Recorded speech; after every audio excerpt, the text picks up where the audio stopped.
one nation, under God, indivisible, with liberty and justice for all. That was really close to harmony. I don't know if y'all noticed.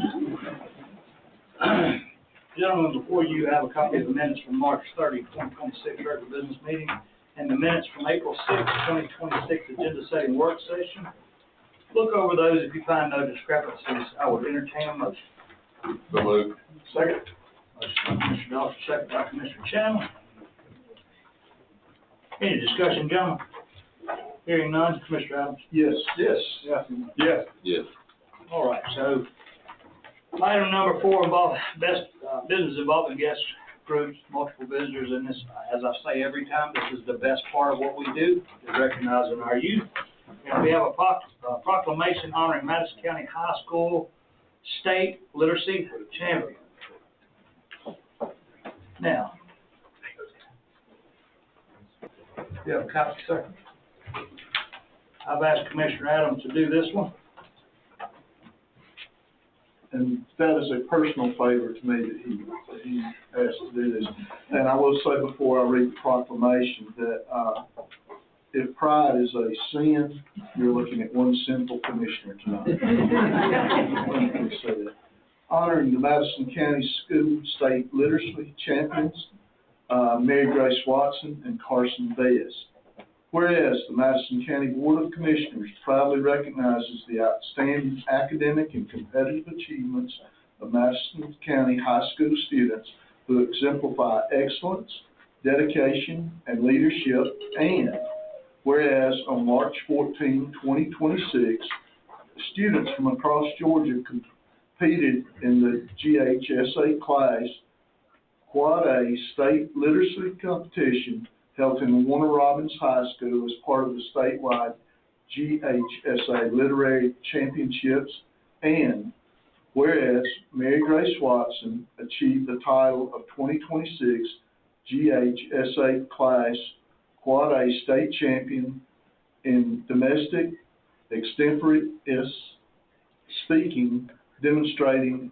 exceptional analytical skill, composure, and mastery of current events communication, and whereas Carson Best earned the title of 2026 GHSA Class Quad A State Champion in International Extemporaneous Speaking, showcasing remarkable global awareness, critical thinking, and public speaking excellence, and whereas their achievements bring honor to Madison County High School, the Madison County School District, their coaches, their families, and the entire Madison County community, and whereas the Board of Commissioners recognizes that accomplishments such as these reflect the strength of Madison County educational programs and the commitment of his students to academic and personal excellence.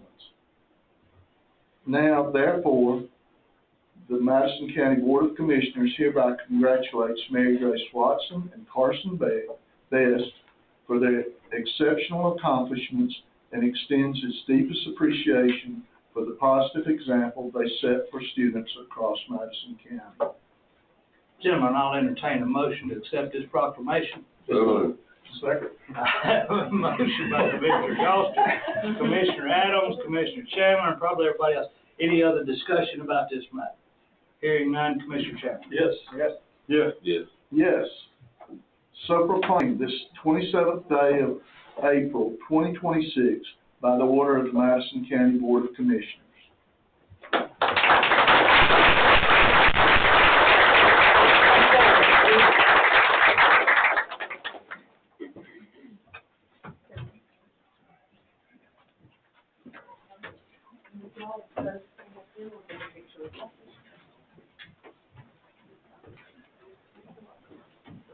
Mom, parents, y'all want to come in the aisle and help you take pictures?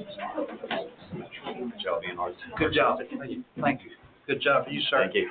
And young lady? you. Absolutely. I'm gonna let you get right. Thank you.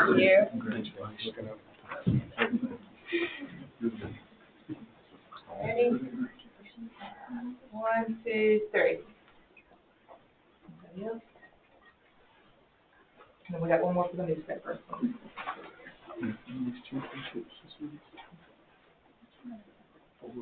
One more family.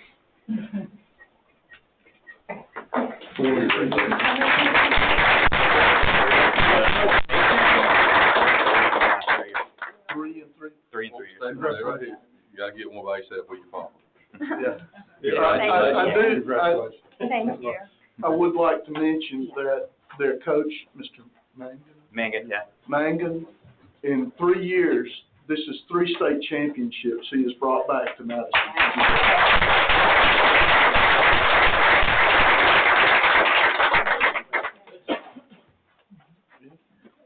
Mom, Dad, you wanna come up?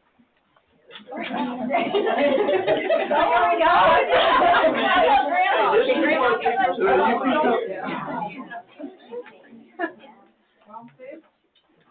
Grandparents, parents. Yes. Okay, yeah, Yeah. yeah, we'll stick with that. This may take a few hours.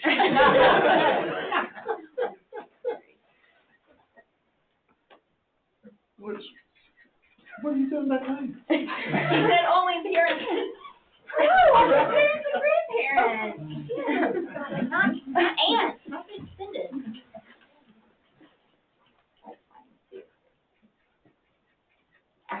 Thank you.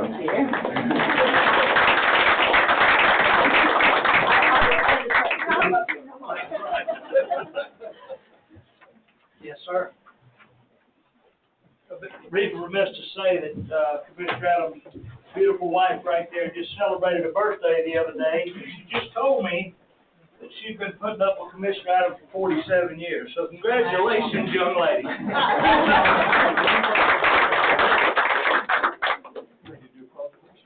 Yeah, well, That's the real deal. all right, now will be proclamation honoring Madison County's Mataco Flex State Champion. Man. Proclamation. Whereas Madison County proudly recognizes students who demonstrate leadership, dedication, and entrepreneurial spirit. And whereas Grant Foster has excelled in the Mataco Flex program by developing and operating his business, Grant's Woodwork Designs, turning his passion for woodworking into a successful student-run enterprise. And whereas through hard work and perseverance, Grant earned top placement in the local flex competition and advanced to represent Madison County at the Georgia Flex State Competition in Tifton. And whereas this accomplishment required completing a full business portfolio, participating in a business expo, interviewing with judges, and delivering a 1-minute pitch before a large audience, task he completed with professionalism and confidence. And whereas Grant Foster represented Madison County with excellence and integrity, serving as an example of what young entrepreneurs can achieve when given opportunities to lead and create. Now, therefore, be it proclaimed that the Madison County Board of Commissioners hereby recognizes and commends Grant Foster for his outstanding achievement and his exemplary representation of Madison County at the Georgia Flex State Competition. Gentlemen, I entertain a motion. Make a motion. Motion by Commissioner Adams, do I have a second? Second by Commissioner May. Any discussion, gentlemen? Hearing none, Commissioner May. Yeah. Yes. Yes. Yes. Yes. So resolved by the Madison County Board of Commissioners on this 27th day of April, 2026.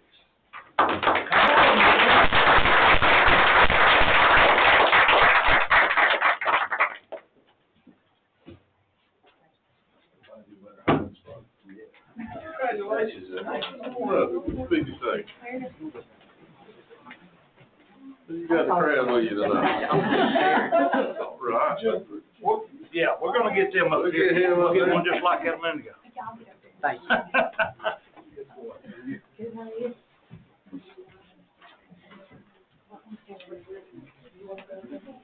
Frank's still taller, he's gonna be just fine.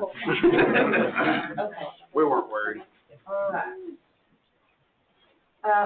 Commissioner Adams, will you scoot in a little bit, a little bit of a gap? I know you'll This like is it. their show. 1, 2, 3.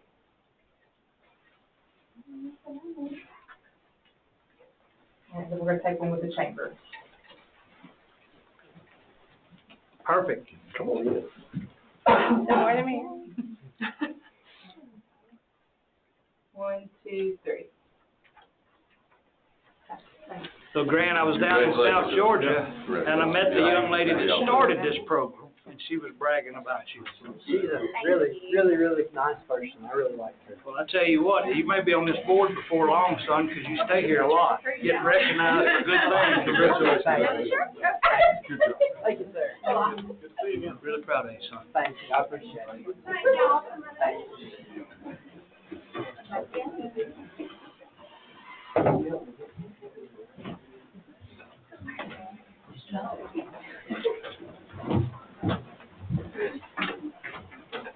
Mr. Chairman, we just recently recognized Grant for being selected as one of the Georgia National Fair ambassadors, one of only 10 in the state. After that program started up, he actually was chosen as the chairman of the ambassador group for this year. Oh, man, congratulations. You know, no pressure, right? No pressure. You know, I sit here and I've seen this kid several times up here. And he's a testament to what young people can do with the right leadership, the right parenting, and a community is it takes a tribe. And something you've seen over the years, we recognize our youth. And for Madison County to be a role model to other counties, to recognize young men and women like you, that says a lot about the community we live in, that we can support you. And as I stated, starting this meeting off, this is the best part of our job. And to know that we don't never we always have more coming, that says a lot for our school systems, your teachers, your parents, and the community around you. So thank you, son. Keep your head up. You're going to do great things. And I watched your video. I watched your presentation. And I'm a little bit upset. I think you got robbed. That's all I'm going to say. Your 1-minute presentation, other than the inhale that you done, you nailed it. I mean, the only thing that could have made it better was you just said it all in one breath, because there was nothing else to do, so you absolutely nailed it. And, thank you. All right, Madison County Chamber of Commerce Youth Advisory Board presentation. You skipped one. I did, I'm sorry. That's all right. Sorry. UGA Extension Office Quarterly Report, Travis Sankersley. A&R agent. I will be quick, like always. I'll get up here and hit the highlights. Share with y'all a little bit what we've done in the first quarter of this year. On the A&R side of things, have been involved in our usual UGA programming, the Beef Cattle Short Course, the Goat and Sheep Summit, row crop meetings, spring herbicide trainings and pesticide credits. One program that we highlighted is the using pesticides wisely training that the state does. That's for any producer that wants to use a dicamba product. They're required to go to this training. In Madison County, we were able to host it at the Ag Center, and we were the only location in Northeast Georgia to do that. So we had people from all over Northeast Georgia to come to that, and we were able to host that here. So wonderful facility. Our fax agent, Emily, she did a fax fitness sampler class where they had somebody come in, this is at the library, and they did just a simple fitness class. I think they used some chairs and stuff, so it's easy, low taxing fitness, and they had a really good time. There was a lot of positive feedback from that, and she's going to start offering that through the summer with that class. We just finished up with our VITA program, so our volunteer income tax program, and this was her first year doing this. There was a total of 30 individuals and families that came in, and there was 24 tax returns that were filed, and all of these were from Madison County residents and surrounding counties. I know she had some from Oglethorpe, Clark, Hart, Franklin, Elbert, so it's Madison and surrounding counties that came to her. And through that, there was, it's not on your copy because it came out a little bit later, but there was a total estimated impact just from those 24 that she did of about $50,000 that's going back to local economies, Madison and surrounding counties. So something that we're excited to keep doing in the future through that VITA program. On the 4-H side of things, I'll highlight the BB team. They went and shot at a state competition and had some really good success. We had an individual get second place and third place, and the team as a whole received a national bid to the Daisy National Competition. So I'm not sure if they're going to go or not, but they did get the bid and have the opportunity to go if they wanted to. So that's really, really good for them. We had some 4-Hers. We had 10 youth that participated and went to 4-H Day at the Capitol. That's where 4-Hers from all over the state get to go to Capitol Hill and see how civil engagement experience, and they get to meet the legislators, and one of our students actually got to participate and be involved on the floor running things back and forth. So it's pretty cool for him to be able to do that. And then the last thing, we had our district project achievement that we had a lot of kids go to. I'm not sure of the participation from this year, from the previous years, but we had a really good group go, and we had a lot of success. You can see that list there, a lot of first places from the students that we took. And all of our seniors that competed in the senior division, they all placed first, and they get to advance to the state contest at 4-H State Congress in Atlanta. So that's a pretty big deal for those seniors to have that opportunity to compete on the state level. So that is everything that I've got, and I've got highlighted. There's some pictures there at the end of 4-H Day at the Capitol and our BB shooting, and then DPA on the very back. So that's all I have. Travis, thank you, buddy. Thank you. No problem. Is there anything you need? Y'all good? Good. Appreciate it. Thank you, Christine, for helping us out with the need. With what? She helped us out with the need. Oh. Brought to her attention a few weeks ago. All right, Madison County Chamber of Commerce Youth Advisory Board presentation, expanding reliable internet access in Madison County. Yay! I was excited to hear it. I was going to skip forward, Travis. Travis is important. It's very important. Well, good evening. I just want to kick us off by saying thank you all so much for giving our Youth Advisory Board the opportunity to present to you all. I would share that they're kind of going above and beyond in comparison to our adult leadership program, as our adults have not had the opportunity to present in front of you all that they are. I also believe in not asking them to do anything that I wouldn't do, so I said I would take the podium first and say hello. So, hello. But we have 3 wonderful speakers as well as a handful of the Youth Advisory Board participants with us. This is a project that they've been working on all school year. Several of you have had the opportunity to be part of this project, and so when we had our Youth Advisory Board planning, us at the Chamber decided that we really wanted to emphasize the advisory piece of this and really get them involved in civic engagement and what that could look like. So we're very excited for y'all to see what they've come up with. So if I could have the 3 speakers, and they're going to take it from here.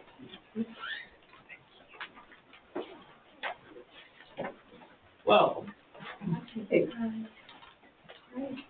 Good evening. My name is Ava Grace Smith, and I am a senior at Madison County High School. Good evening, my name is Isaiah Hope-Harris, and I am also a senior at Madison County High School. Hello, my name is Connor McKee, and I'm a senior at Madison County High School. Last year, we were in the Youth Leadership Program, where we were given the responsibility of identifying and coming up with problems within Madison County. After voting on the issues we discussed, we decided to focus on the lack of reliable internet throughout our county. Through our research, we came up with some short-term, long-term, and sustainable recommendations to help further the work that is already being done.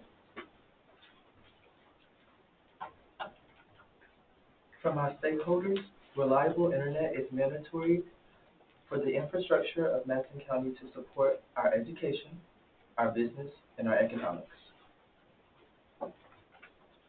During our research, we conducted a survey, and there were only 23 respondents So it's not a representation of the whole of Madison County, but it is a starting point. We asked respondents how important internet access is to their daily business operations.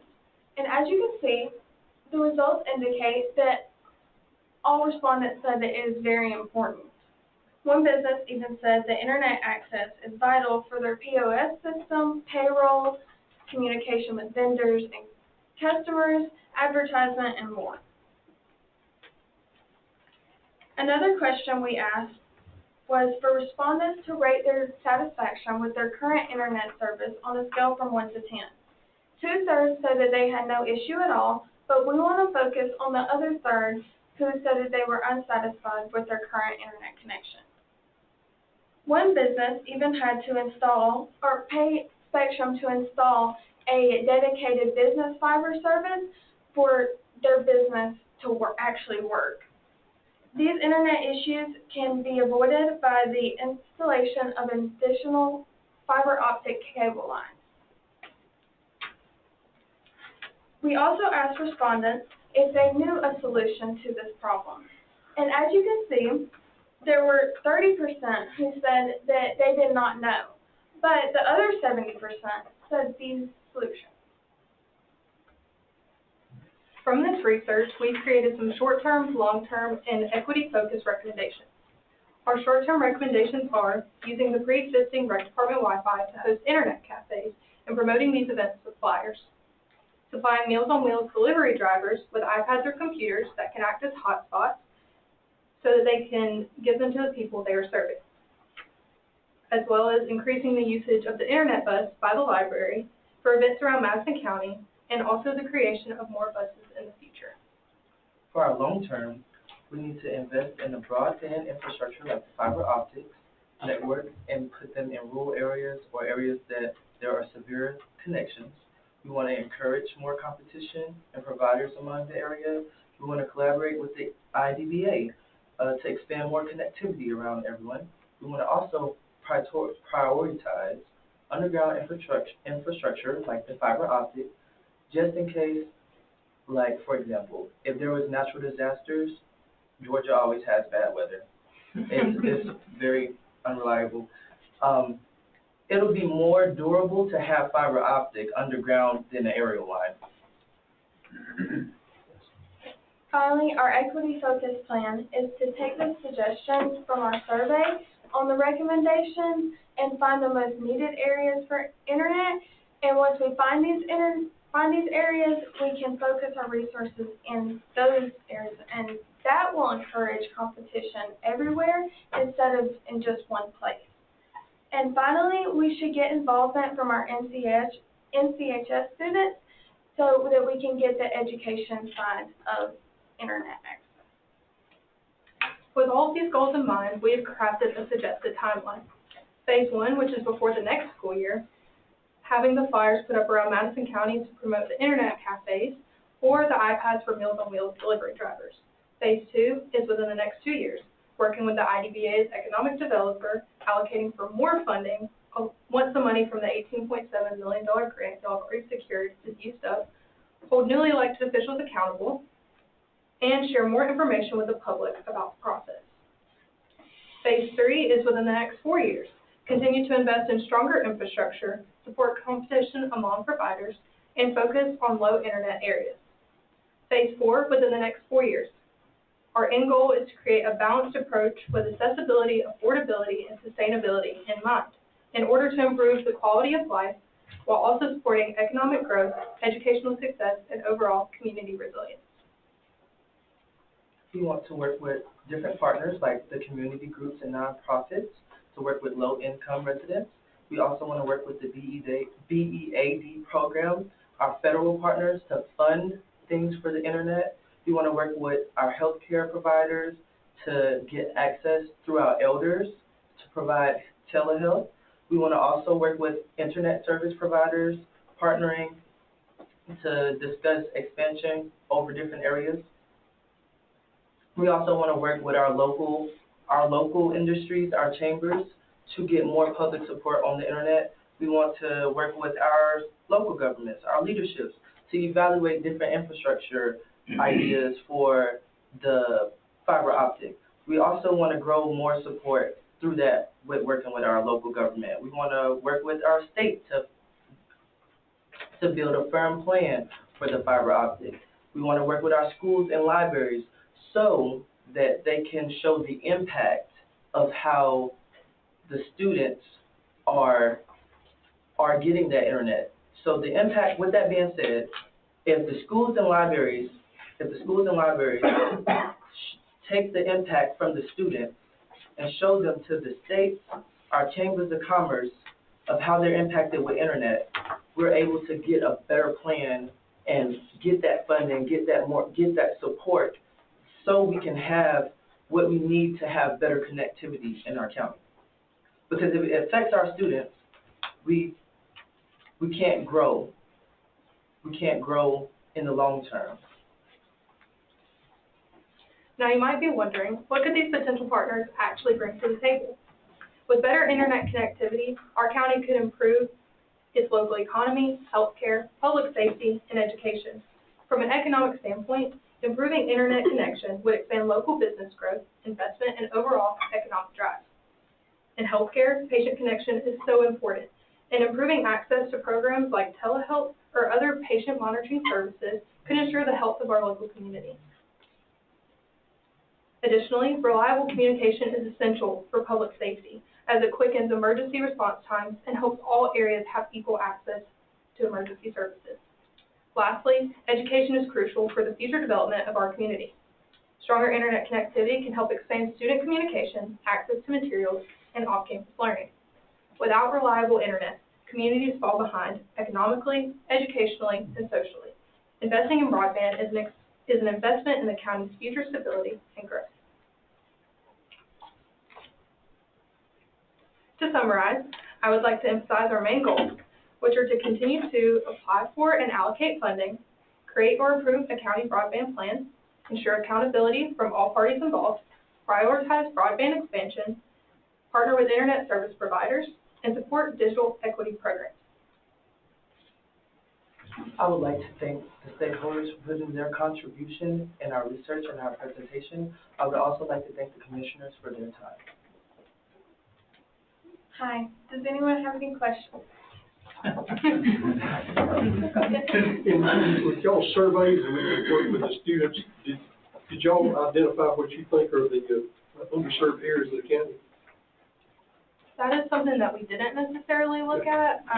That was something that we're hoping can be solved by one of the groups that we mentioned with our potential partners. Yeah. I know just in conversation with students in general, if you had an idea of where some of those pockets of underserved might be. And could I also add on to that? There were only 23. Right.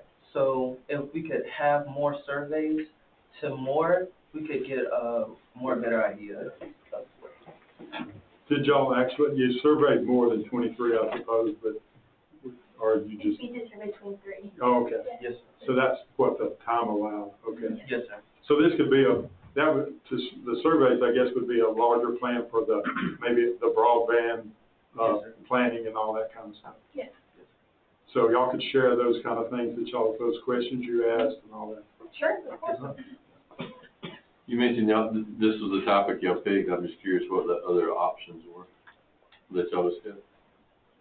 It was so long ago. There was somehow like homelessness, water, education, recycling. There's a bunch of different options. Then Land.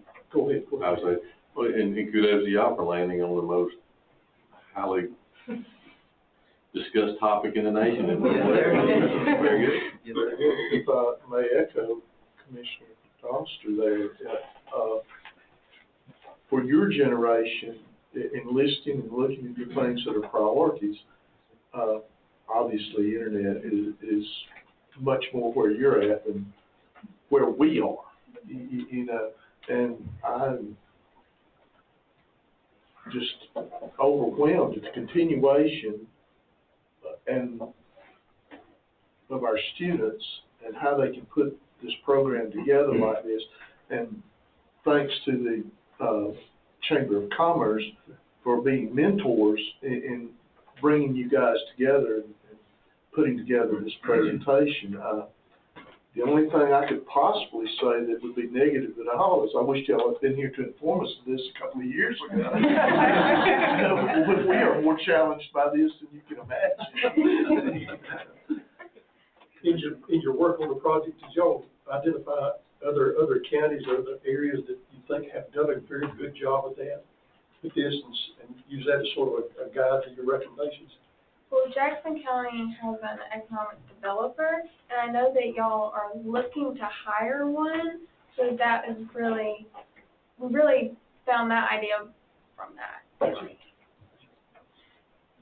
Did y'all reach into the thought process of data centers? Obviously, as AI becomes more of an issue, the data centers are, so did y'all look into that? Where does that fit into the thought process? We didn't really touch that topic because we know it's kind of a little, tricky, but. Probably wise move. Yeah, we really just wanted to narrow it down just to Wi-Fi, internet, just getting that infrastructure put in. We didn't really want to touch the In your research of our county,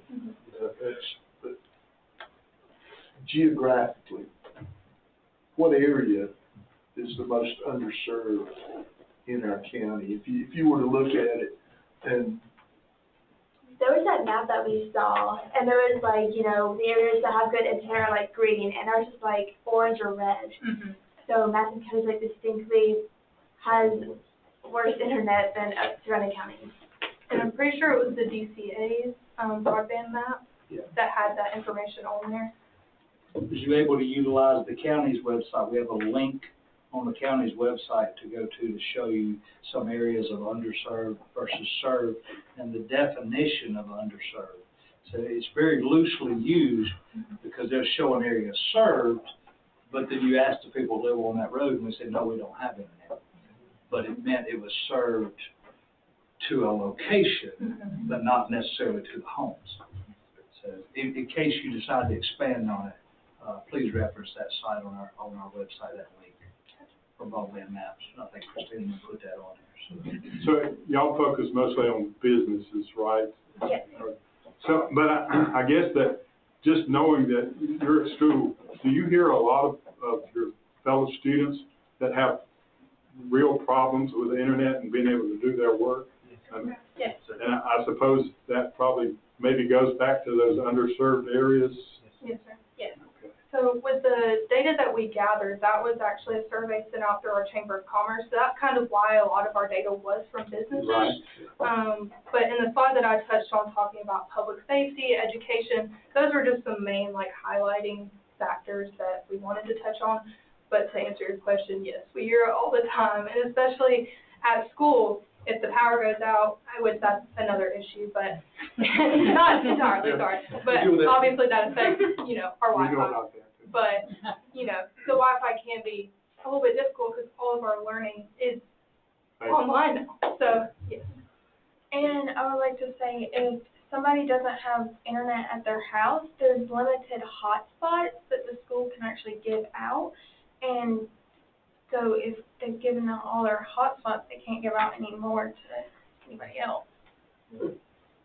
And they, this group did explain, I met with them last week, and they talked about, some of them are dual enrollment students. So the dual enrollment students, when they lose internet, that the college doesn't, you don't care. So while the school system may be more lenient in understanding, the colleges and universities are not. if I may ask, how many of y'all are seniors? And is this the whole team? We have two more not here today. Okay. Are they also seniors? Yes. Do you have people in place to pass this on to when you graduate? So there's juniors that are actually in the youth leadership program right now, and they'll end up taking our place, but not necessarily over the same topic. They'll probably get to pick their own topic that they want to. You need to make sure that you leave the information that you've gathered so that we can have access to some of that and take maybe some of your recommendations for us. Good job. Thank you. Good job. Thank you.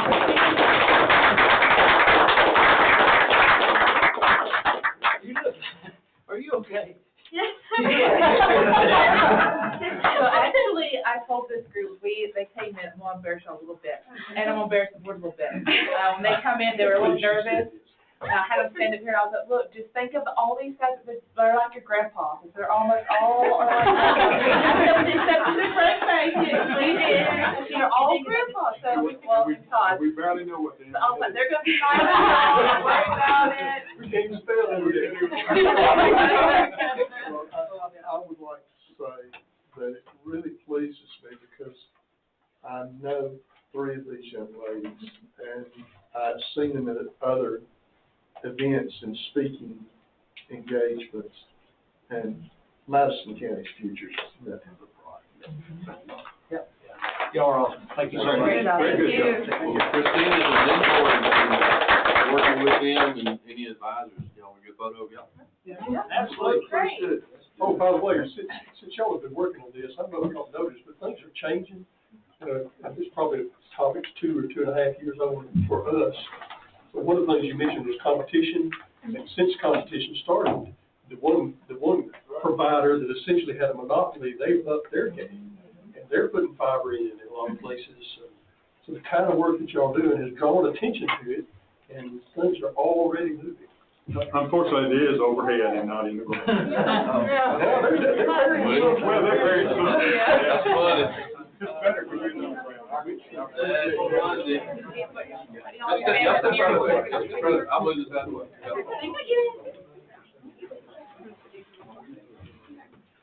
I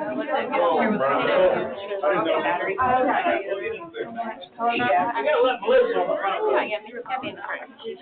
Melissa, always, I can get a back on the front. That's still gonna be the tallest man.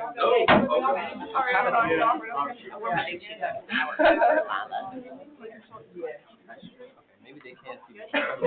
Oh, man. Everybody wants to agree? No, we can be safer. Yeah, that's the one you wanna make sure you look real good. Yeah. Thank y'all for coming. Thank y'all for your hard work. Thank you.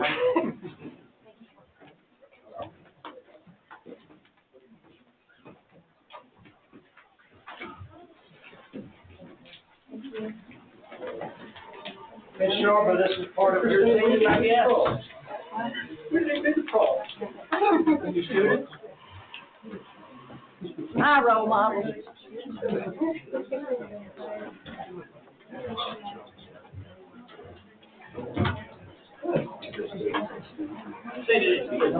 Habersham, you don't have these kind of good meetings like this. Come on now. Not at all. We're fixing to adjourn All the important stuff.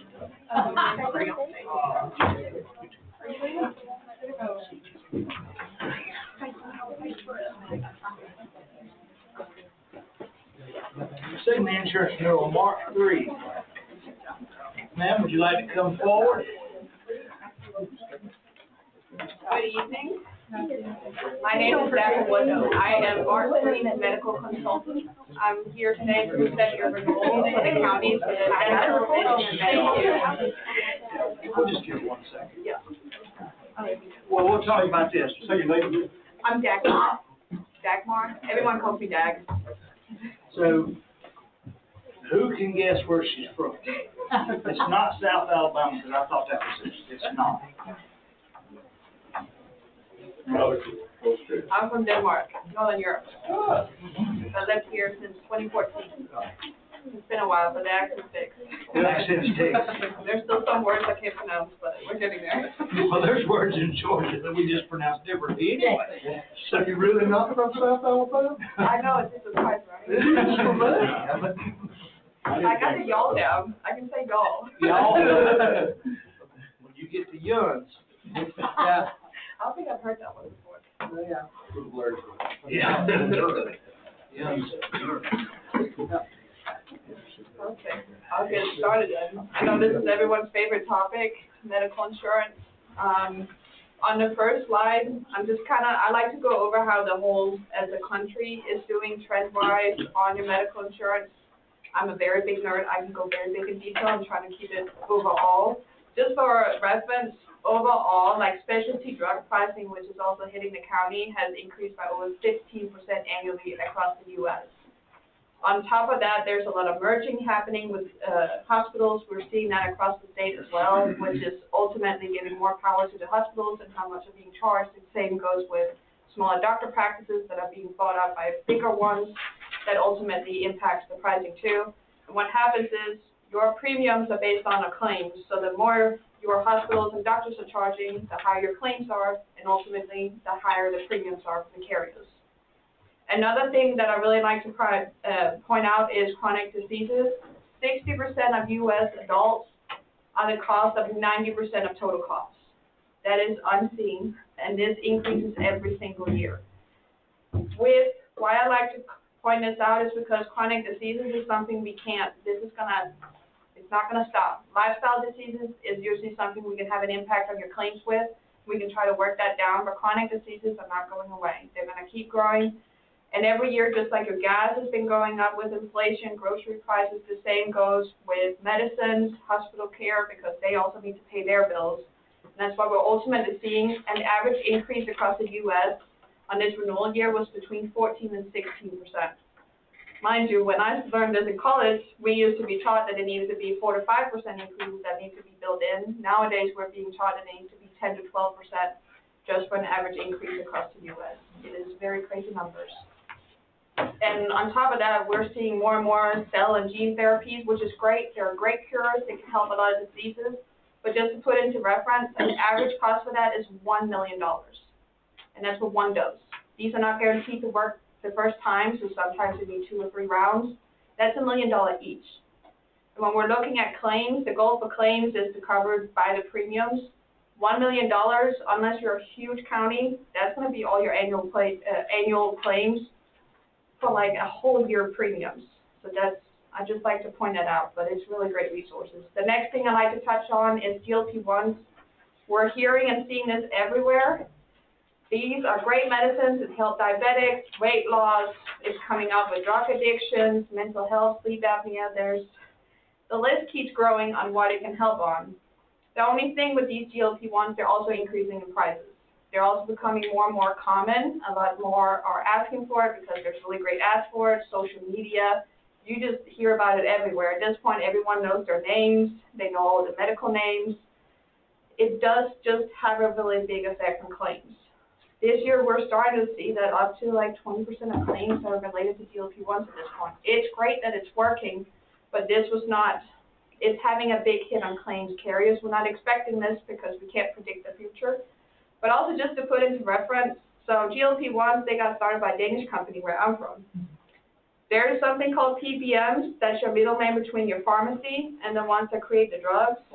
These are costing a lot of increases in pricing. What I can buy GLP-1 back home is 5 times cheaper than it is here. And that's just through fees and administrative costs. And that's why we're also seeing an increase in claims, because overall, there's been about a 20% increase on just fees and administrative costs into insurance. So that goes with your hospitals, the doctors, imaging. There's a bunch of fees that goes in between all that, the same with ambulances. And that's having a big impact too. Can I ask a statement right quick? We've had this conversation already. Brief history, before you got here, you was representing GMA. How many years? 4 years. Georgia Municipal Association, one of my hard words in English, for 4 years leading their pool with Denise. Health insurance. And so the GLP-1s, a little more detail on the side effects, because I think this is a good newspaper story just because you see it on TV, weight loss, it's the side effects that drove what you're going to get into in a minute. Yeah, so there's side effects, there's GI issues that comes with GLP-1. We're starting to see they're FDA approved. They're FDA approved on the condition that we need to see what happens in the future. So this can be taken off the market at any time if there's something big happening. There's a lot of cancers that are starting to come up. There's also more and more research showing that when you stop GLP-1 specifically, not for diabetes, because they're working great for diabetes, but when we're looking at the weight loss side, we're seeing more and more gain more weight as soon as they stop. There's also some issues with how they're prescribed and not following how the FDA has been approved compared to how they're being taken. That also has a really big impact on claims. And that ultimately goes into the next slide, which is your renewal. So we'll start with the good news. Dental and vision insurance came out to be, dental was a 7% increase with Cigna, and vision was a 6% increase. Now to the medical. The medical, the loss ratio, which is your claims divided by premiums, the target for that set by Cigna is 90%. The county ran at 123%. Just to put that into perspective. Out of total claims, there was $1.9 million just in high claimants. If we take out shot claims, which is anything that happens once and we're not predicting to continue, that only goes down to $1.8 million. So a lot of your claims are going to keep continuing on, which has resulted in an initial increase of 27% provided by Cigna. We were able to get that down to 24.5% by Cigna. I also went out to see what other carriers were willing to quote. United Healthcare, UHC, and Aetna declined to quote due to the high claims. Anthem came back with a 31% increase, so above what Cigna has. Therefore, our recommendation is to stay with Cigna. It causes cheaper than Anthem provided, but also less disruption for your employees. I'll go over, we have some alternate plans that I've been discussing with Todd and the team. But first, if you go to the next one, I just like to make it a little visual. So I just talked about how this county is running at 123%. This is how it looks. So the blue line is your claims. The orange line is your premiums that you paid every month. So if you look at this, the goal is that your claims line should align pretty well with your claims with a few increases. As you see, there was only 1 month that we were below claims. Everything else, the claims are running way above premiums, which has resulted in this high increase. Also, just statistically speaking, there is going to be a bad year, and this is the year for Madison County. This is how, at one point, you're going to be hit with a lot of high claimants, and this was the year, unfortunately. This is the hope that we're going to have a better year next year. Also working with Tracy on some wellness initiatives to get the claims down, because we have seen some trends that we're trying to help to keep and get a better renewal next year. So quick question, historically, what has been our ratio? Historically, you've been around 100 to 110%, which is, and 2 years ago, you were around 95%. So historically, it's been pretty decent, which is how we can argue to get that 6% that happened last year. But running over 120%, that is what we call running hot in insurance, and that's the point where there's less arguing power to get that increase down. And also the goal is we don't want to provide, like, coming out from the carriers another high increase. So if we argue this down really low, which they're not even letting us, but even if that happened, we would just set you up for an even higher increase next year. We would much rather get that plan set to a steady pricing instead of just having to keep increasing you every year. A question, the off-label use of GLP-1s, is there a way, but because the cost is rising, and the only way to describe it is people self-prescribe the drugs that they want to take for weight loss or anything. And here again, just focusing on off-label use of those, can that be excluded from our insurance? In order to maintain costs associated with that, if someone wants to take a GLP-1 for weight loss or weight control, yet there are other means through diet, exercise, that could be done. Could we, as the provider, well, you're the provider, but we're the ones that pay the bill, can we exclude that from being covered? Right now, so off-label use is not covered by the claim, which means it's not part of your claims. I can't tell what happens, if it's a claim because someone took it and something else happened. Additionally, there are rules about when someone can use weight management drugs in your plan, that they have to be over a certain BMI. They have to do certain other things before your prescription allows it to be covered. Mostly of the claims we're seeing with your GLP-1s, like 99% of them are related to diabetes. So you already have oversight on that? Yeah. A lot of plans try to exclude weight management drugs because it's just a lot of money. The reason why weight management, even though it's the same drug, what you take for weight management is 5 times the dose of what you take for diabetes, hence why it's a lot more expensive than for the diabetes. Our current insurance policy does not cover GLP-1s at all, but we're seeing the after. For weight management, it does Yes. cover it for Yes, diabetes. it does cover for Diabetes. label use, but not for off-label use, correct? We do not cover any off-label. Off-label, doesn't cover any. And we off-label. only cover it for diabetes and other prescribed like sleep apnea, but not for weight management. It has been excluded out of your plan. There are some that can wiggle their way in because it will help with weight management for type 2, and because diabetes is covered, that's how they're getting it as well. There's very strict rules with it, which can be good and bad depending on how you're seeing it, but for a claims management standpoint, that's the best version of it. How many claims, on your chart, how many claims over the year does the blue line indicate? In total amount or, okay, let me pull it up. So the total amount of claims was $2.9 million. Out of those, 1.9 were high claimants. Define that again. So there was 2.9 was the total claims, that's medical and pharmacy. When you say high claimant? So high claimant is anything over 25,000 for one person. So out of the. One person, one incident, one person. One person, it's not one incident, but like one disease or one hospital that resulted in certain diagnoses in that sense. So a little bit of backstory, and me and you talked about it, and we have over the years. Our claim ratios, Gloria, you may help me with this. Our claim ratios in the past has run about 90% pharmaceuticals, 10% claim. This was the year that it went about 60%, 70% claims, and only 30% pharmaceuticals. So that's why for 5 years we've been able to hold a 6% increase. But this particular year, because we had looked at going self-funded, and you can do that on the pharmaceutical side, but not on the claim side. But you can if you can afford it. But we had really talked about doing that because it was all pharmaceuticals. Well, then it's a good thing we didn't, because we would have been buried. Yeah. Because of the claim ratios that just all of a sudden can hit in 2025. Basically, every 3 to 5 years, you're going to have a bad medical year. This is your bad medical year. Pharmaceuticals are much easier to manage if you're self-insured. Medical claims. Yeah, no control. There's no control.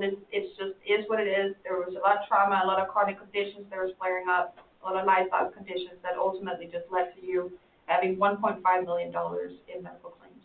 If you were to look at our county at arm's length, and we were to ask you, would some form of co-insurance help us with this, what would be your suggestion? What do you mean by co-insurance? Do you mean We like? pick up the first 10% or 15%. And I say that because that was one of the recommendations that was made to us, and we found over 5 years that our insurance has actually decreased, the company insurance. Yeah. So currently with how the medical is running, with these high claimants, no matter what you have done, this is just how it's going to look. I have 3 different plan options that I'm going to go through that we have.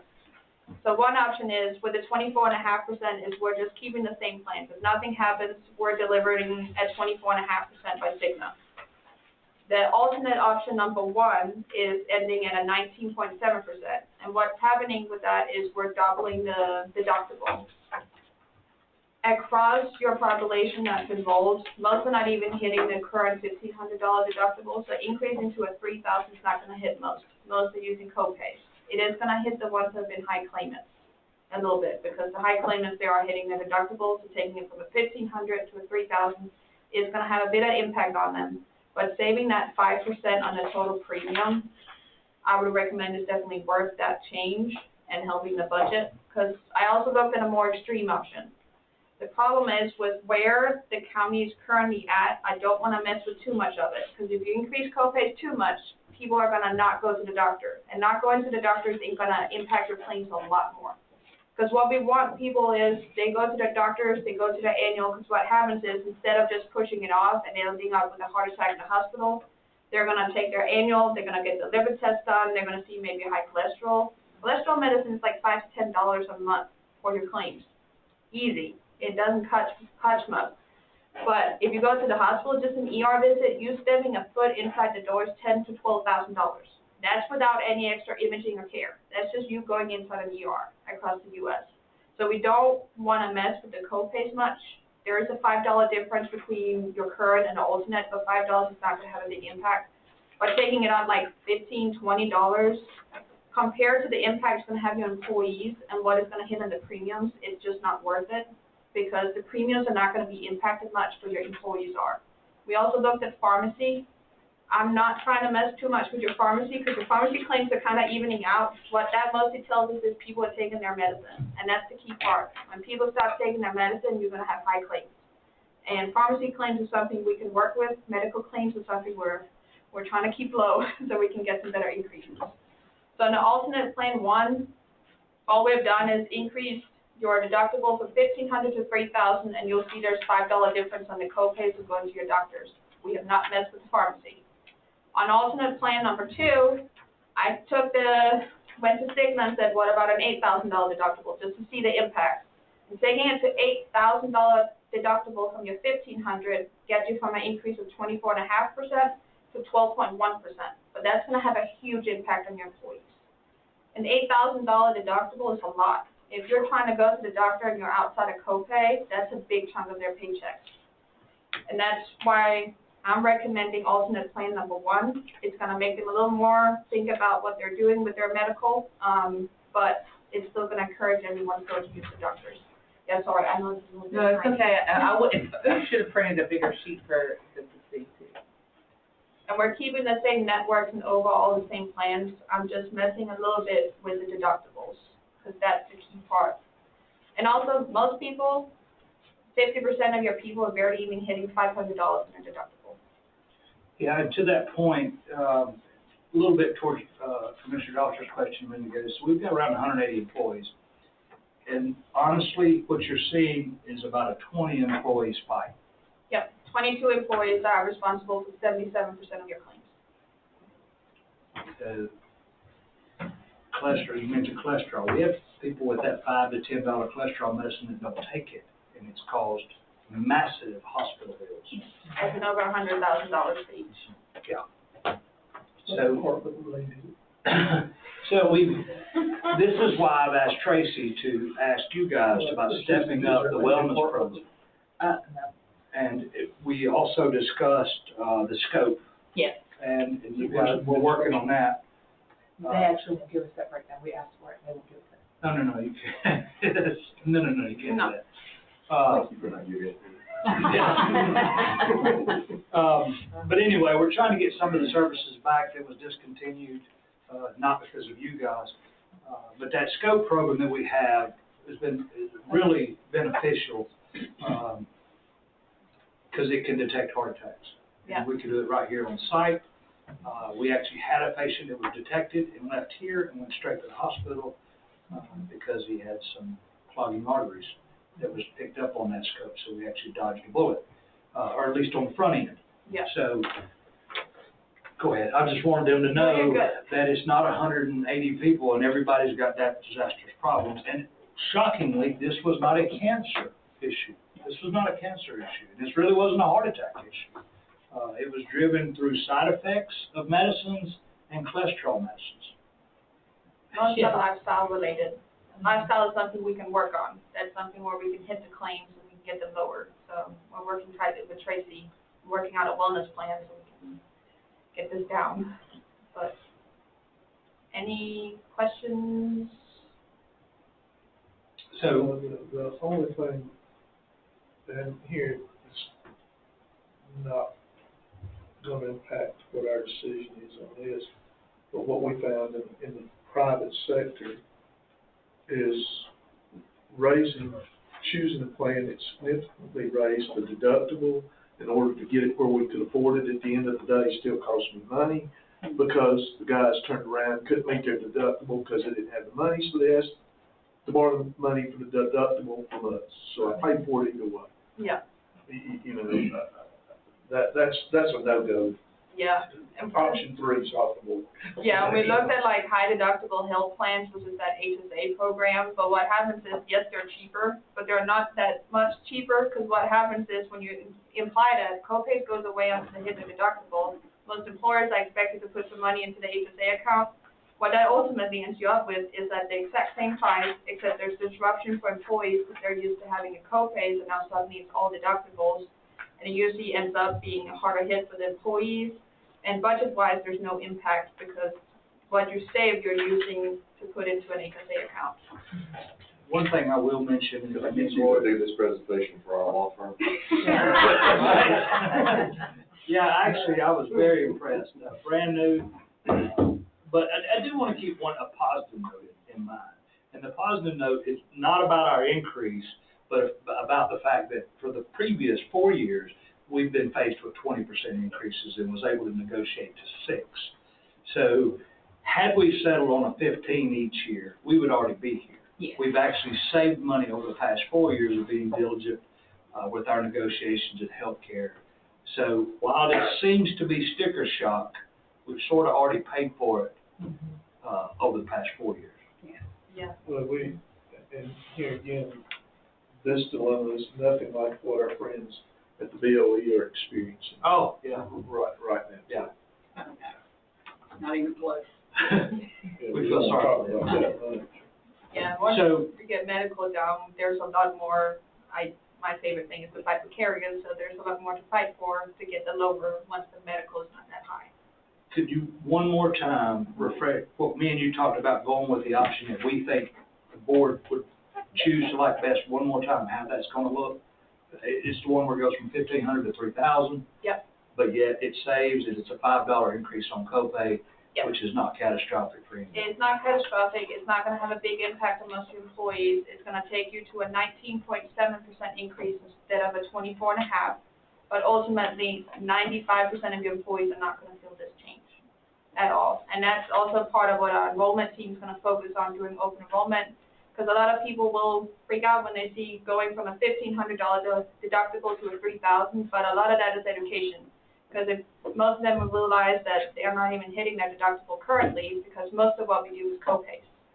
When you go to the doctor, you're not going to use your deductible. It's not until you're something catastrophic or you're having surgeries or imaging done. And that's a really big part of it. So that's why we're recommending alternate plan 1, because that's what's going to hit the employees the least, but still going to save you some extra dollars for your budget. In fairness to the employees, I would ask this question. In other accounts, government accounts that you handle similar to ours, is there a trend or a movement to employee participation in pay premiums? We're seeing that as a cost, but also for government, most of them have a lower salary than maybe in the private sector, so a lot of that goes into having a really robust An health enhanced benefit. benefit package. Yeah, but it's that fine balance between your budget and your employees. So it depends on your population. We are seeing, especially at GMA, we started seeing cities covering 100% of it. So now the trend before I left in January, before I left, was that most of them were covering 75 to 80% of it. Was the trend that's over the past 4 years. It was more and more doing that. So then it would not be uncommon to see employee participation. The only thing I will point out is I am seeing a lot of employees that will take a job based on how much of their health insurance are covered. We had a lot of city employees that went to counties because counties were covering more of the health insurance than cities are. And that's a really big part of recruitment, especially if you're looking for PD, more public service related jobs. That health insurance and how much they're paying out of their pocket, not on deductibles, but out of their premium, has a huge impact on your employees.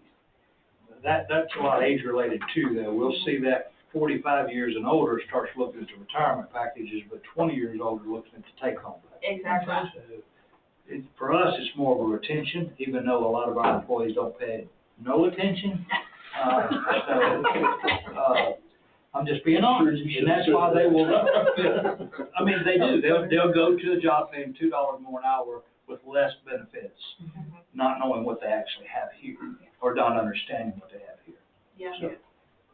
So, I assume the out-of-pocket also goes up, but that really doesn't affect anyone either, right? No.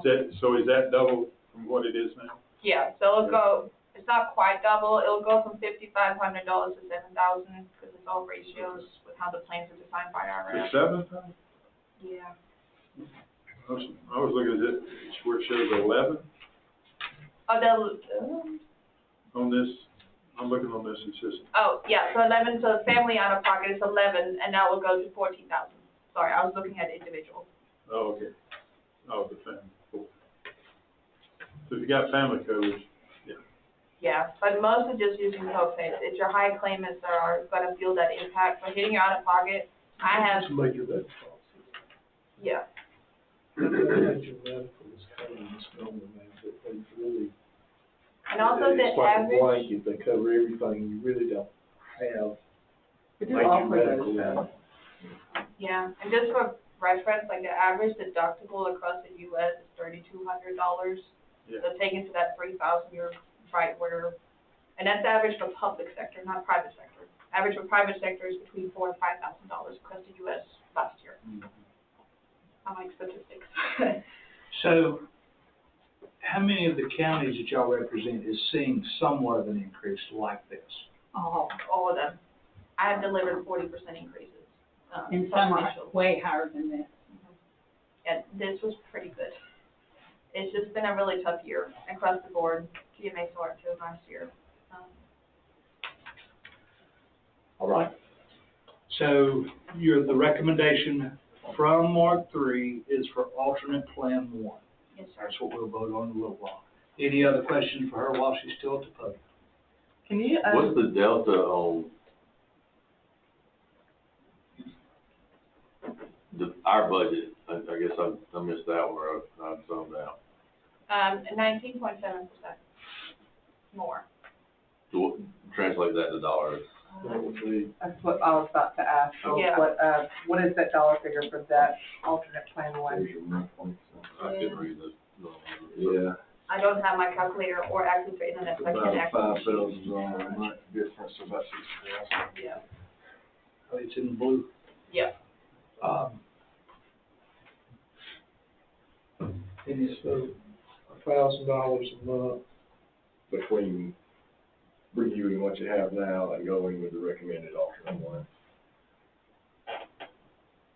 So it's a little over $3 million. Increase? No, total, like your total. So what are we paying now versus what this did? Yeah, so this new one costs $2.9 million a year. It's the annual cost of this new one, is $2.9 million. $1,091,000. Annual premium, annual pay. And what are we currently paying? Currently, you're 2.49. It's gonna be 19% less, is what you're saying. This is one of those, guys, I'll tell you, Gloria will tell you, she's seen me negotiate these things, and this year I had to set in awe, because I had no option to negotiate, because we already had a confirmation up front that we would not be renewed with anybody else, so all chips was off the table. Yeah. And, really hurt my feelings. And I know. Well, honestly, it hurt mine too, because I thought we need just one to compete and say, hey, you know, so-and-so over here is gonna give us a better deal, what would you do? We didn't have. This is the first time that's ever happened. Yes, that's correct. It's a bad year, so because we're seeing big increases across all the accounts, different carriers, what the carriers are doing, they're trying to protect their pool, which is why Aetna especially are trying to protect. So that's why they declined the quote. United Healthcare did the same thing. Anthem really likes us, so they came with the 31. It was nice if these quoted something, but. That all is driven by the loss profit ratio. At the end of the day, it all comes down to numbers. It's all numbers. I mean, you know, It is. there's nothing compassionate about it, it's dollars. It's all dollars. Like Aetna last year kicked off a bunch of small accounts because the tendency is if they have less than 50 lives, you're gonna lose money on them. So what they did is they just kicked them out. So normally we'll see the carriers play nice, as in they'll just renew them with a really high increase. Aetna last year just said, we're not renewing you, and we're not even giving you other options. We're just letting you go. And we're starting to see that as much bigger trend than it has ever been, which is also kind of scary. When does our renewal date actually have to be in place? Is it May 1st? Yeah. Okay, I knew it was, I knew it was close. Yeah. So even after tonight's vote, whatever it is, I would like to look at some different scenarios. I mean, I really would, to where we potentially do like Dennis says, and look at dropping back at a 75% ratio, or a 90% ratio, 80. We need to look at alternative measures moving forward. Oh, I agree. Yeah, and if pharmaceutical is part of it, then I don't think self-funded is wise for us at this point, but maybe on the pharmaceutical side, maybe self-funded, and then maybe not on the same side. I don't know yet. You can't do it both. You can't separate. No, it has to be both, but we have, Boards that's not making stupid moves. but I'm starting a pool 7-1 with Mark III. We're doing GPEC, and that might be something that could fit the county pretty well. You're starting what? A pool. Okay. It's like GMA. Statewide pool. It's a statewide pool. That'll start 7-1 next year, so it'll fit with your renewal. We Later need this to know about it. Oh, you will. You will. January, February. Oh, no, October. This is Okay. October, that'll start pulling data to see if you guys are a good fit for that pool. Can we transfer? It doesn't open until That's 7-1. Okay. We have a lot of big players. And this is going to include cities and counties, so it's gonna make the pool larger, which is what you want, a bigger spread. Look, here, where Todd's headed with this is we're caught in that trap again, where we're working off a calendar year rather than a fiscal year. You know, we budgeted for something to occur, and in the middle of that year, we're gonna get 19, on a line item, we're gonna get a 19% increase. Well, it won't go into effect. This won't, yeah, it does go into effect. Yeah, 7-1. Huh? 7-1. Yeah. So, and that's a double-edged sword though. So in this topic, it's a bad thing that we're in that, calendar year versus fiscal year. Because if we were in the state mechanism from taxing purposes, if you're in the fiscal year right now, you got major problems. Yeah. We're lucky to be on the calendar year. So it all depends on which topic. Well, the only good thing about this is we're having this discussion now, prior to our budget Yes. discussion taking place, so that we can plan for it for next year. Okay.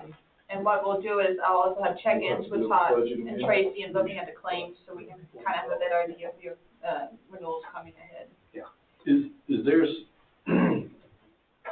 the discussion of looking at options, and I'm appreciative of that. I guess my question is there ever a scenario where, similar to what Commissioner Adams was saying is, you know, if, in just rough numbers, I mean, if you take our 180, you mentioned that you asked like if the deductible went to like 8,000, you know, so that's from 3 to 8, so that's a $5,000 swing. We got 180 employees, you know, round up to 200, and that's $1 million. I mean, my question or my option thinking is there we're in a bad year, so if we can hit a couple good years, can we budget cash, if you would, and have some holding money that we could, if an employee needed that gap between 3,000 and 8,000, we could pull out of that and let that kind of be a I don't say self-funding, but just We have that. kind of a Flex growth spending. program. Yeah, like, Yeah, we have that currently. like there's FSAs, but the county, sorry, I'm so used to QMA. The county having like a emergency fund, that goes under IRS, and there's very strict rules about what you can and can't do. That's why we would recommend like you do an HRA, but ultimately HRAs also reset, so it would have to be an HSA, which means a high deductible health plan. There's very, very, very strict rules about what you can and can't do. Basically, what that would do is you would much rather be self-funded. If you do the HRA, what happens with that is, in the military, we call, if you don't use it, you lose it. Yep, snooze you lose. And it's been my experience in the past with employees that it sounded like a great idea until the second year. Yeah. Well, we have it here, but we It's very popular here. Yeah, it's very popular here, and I actually participate in it. The only thing about it is, well, for one, it's pre-taxed. It comes out pre-taxed. But you need to know how much you're going to spend for co-pays and stuff like that, or your 30-day pharmaceuticals that you're getting renewed. Yeah. If you know that amount and you don't anticipate it changing, it's good. And the enrollers try to educate your employees if you have known expenses coming, such as your pharmaceuticals, or you're gonna have to have some dental work done, or some type of surgery that you know is coming at you. And you know, hey, if I put that money in the FSA, I can utilize that to help offset that deductible. We help educate them so they don't put money in there they're going to lose. So we try to help them with that. We'd rather them ease into it than jump both feet. So it's not. $50 a paycheck, so you yeah, know make that it that's easy. roughly gonna cover your monthly medical co-pays. Exactly, but it's definitely fun. We started that last year. Yeah. Through you guys, so. All right, we'll get back to you in a little bit. Thank you. Probably the best delivery of bad Y'all don't want news. our picture? I just saw an ad. I would put your picture in the paper saying this is what. It's their fault. You got a mask. Yeah. Well, then again, I don't want my picture taken. It's like a holdup. I know. Thanks. Thank you. All right. Yeah. All right, Chairman's report, I'll be quick, best I can. Blood drive tomorrow here, from 9 to 2. We still need a few more participants to show up to be able to meet our quota so that our the senior center gets $500. Tomorrow, 9 to 2, out back behind the courthouse. Just wrapped up ACCG Spring Conference, met some kin folks that you were babysitting so they could come.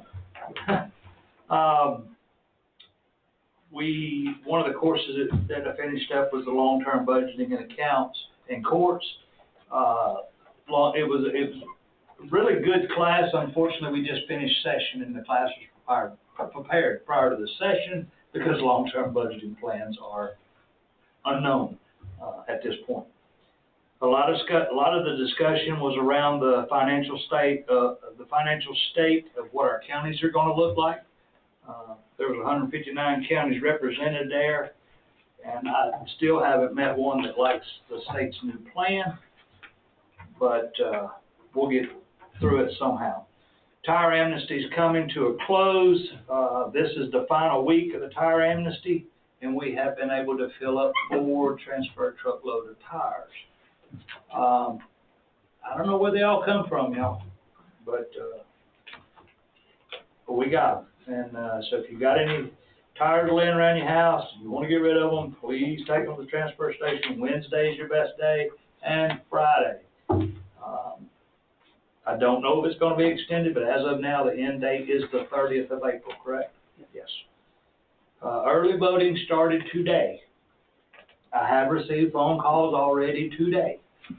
DOT done a sweep, I guess sometime around lunchtime, because signs was out this morning at 8 a.m. and they were gone by lunch. Everything in the state right away, they took them all. And they got them all. Well, I mean, got them all. So we've had calls, where do my signs go, where can I go get them? And I've said that to a couple of the people today.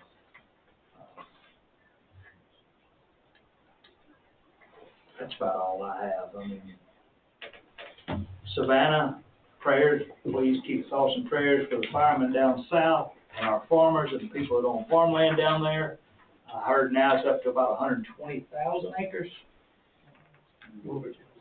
Yeah, and a lot of homes being destroyed, and even in Savannah and going down 16, Stephanie knows, it got real smoky, and we wasn't even to Savannah yet. So luckily Savannah cleared up because the wind blew the other direction, but please keep those families in your thoughts and prayers because it's already been declared a national disaster, so by the governor. So. Moving on, statements, remarks from citizens. You have a quarterly report from.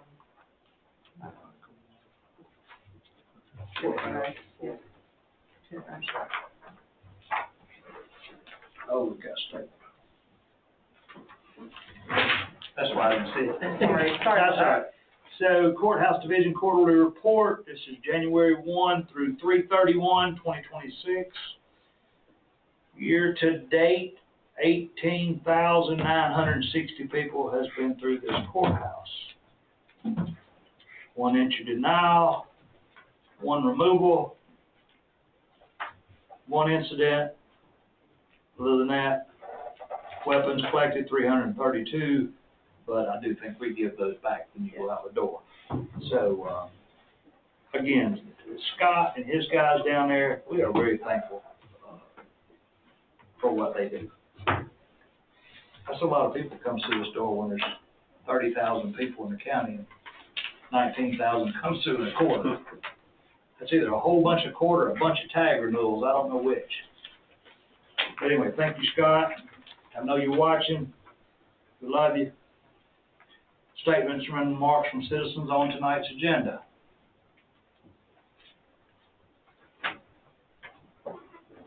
Y'all waiting on something back there, or y'all just hanging out with us? I'm learning. Oh, really? I'm learning. How about one in the hallway? You wanna come in? I'm good. You good? You got internet? Yes, sir. All right. Are you gonna vote on the PUD zoning ordinance tonight? I do not see it listed on here. Okay. I read the article in the paper. Yes, sir. I'm gonna tell you, I was let down by that article. I think it was very misleading, just so you know. If you want to put an article in the paper, you can print whatever you like. Call me to verify the correctness of it. It would help you. Just saying, I like you, you're my friend, you know you can call me. We will try to get a good informative article into the newspaper. That's why it's called opinion. That's right, but I'd like for it to be a good opinion. Old business, none. New business, consider the insurance renewal with Cigna for county employees. I don't think I have to go into this one too far. Gentlemen, I'll entertain a motion. The recommendation is for alternate plan 1.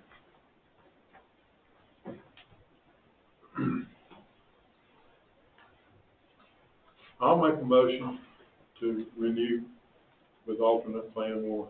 I have a motion by Commissioner Kirk. Do I have a second? Second by Commissioner May. Any discussion, gentlemen? Do what? Is he retired? Yeah, I mean, It is what it is. it is what it is, unfortunately. And I know, and I'm gonna just say this one thing too, our state is not helping us out. And our governor that we had, our past governor, did not help us out with all this stuff. And the insurance lobby has taken over in Atlanta, Georgia, so. But it's not just that, we had a federal change in whole. Well, we've had a federal change too, but. 12 years ago, and it's been a spiral down. Well, it's been a spiral down, but there's other things that could be done that we haven't done the other things. Anyway, that's one reason I'm not running. It's broken. It's really broken. If we could, we get Christina and Susan, based on the numbers that we know now, and prior to us beginning our conversation related to the budget for next year, could we go ahead and get in place a budget amendment to be presented to us on this, so that we know that not just the impact today, but what the impact's gonna be January 1 of next year? So what we what we like to do is throughout the year when stuff like this comes up, we like to make notes of that. When we sit down for budget season, we kind of project those numbers and contingencies in the proposed budget. But budget amendments will not come until the end of the year. You'll do one big, large sheet full of budget amendments, so you'll approve on all of those at one time.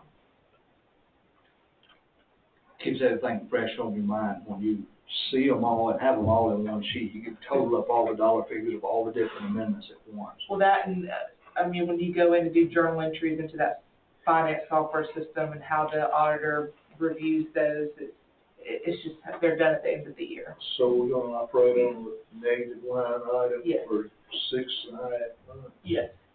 That's very, very common in government budgets. You'll have a lot of line items that'll be negative that you're operating in. That's just your internal software of how you're tracking your numbers. It's not your actual count. Ideally, you're just moving money from underspent items to overspent items.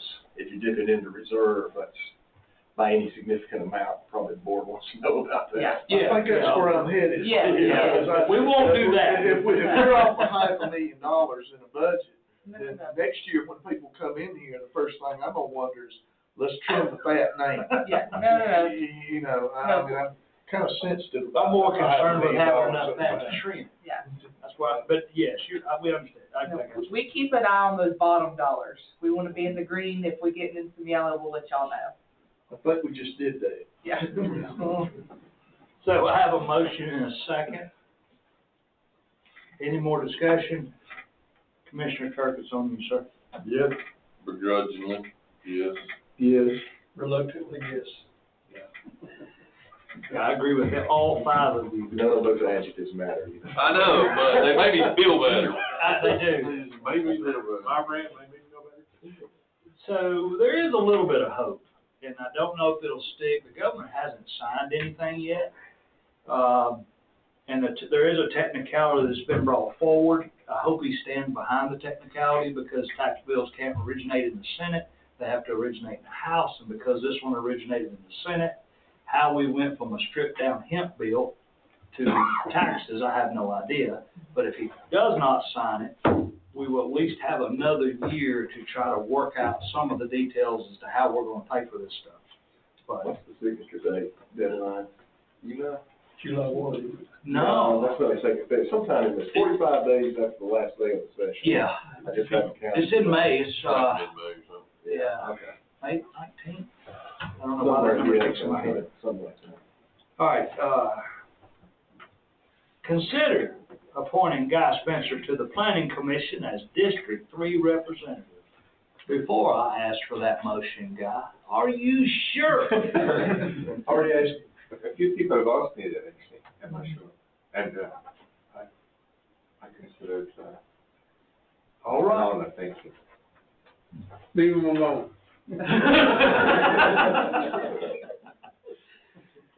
I've been fortunate enough to know Guy now for several years, and he participates in a lot of things. Most of them are nonprofit, which this one is just another, just so you know. This is nonprofit as well.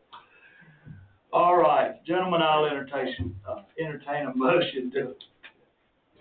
I'll make a motion that we appoint Guy Spencer to the open seat on planning and zoning. Second motion with my thanks for his willingness to serve. I have a motion by Commissioner May, second by Commissioner Chandler. Any discussion, gentlemen? Hearing none, Commissioner Doster. Yes. Yes. Thank you. Now, we really appreciate you, and, I got a great phone call from Mike Monday last week, and he said our planning and zoning board done a great job last night. It may have been Wednesday morning, it was. It's tough. If you think it's easy, it's not. There's a lot of due diligence in it, and, Canolis has been here from the beginning. I think you'd agree, it's a really good planning commission right now. it's getting, it has gotten dramatically better just in 5 years. So I think you'll be an added pleasure to it. So look forward to your insight.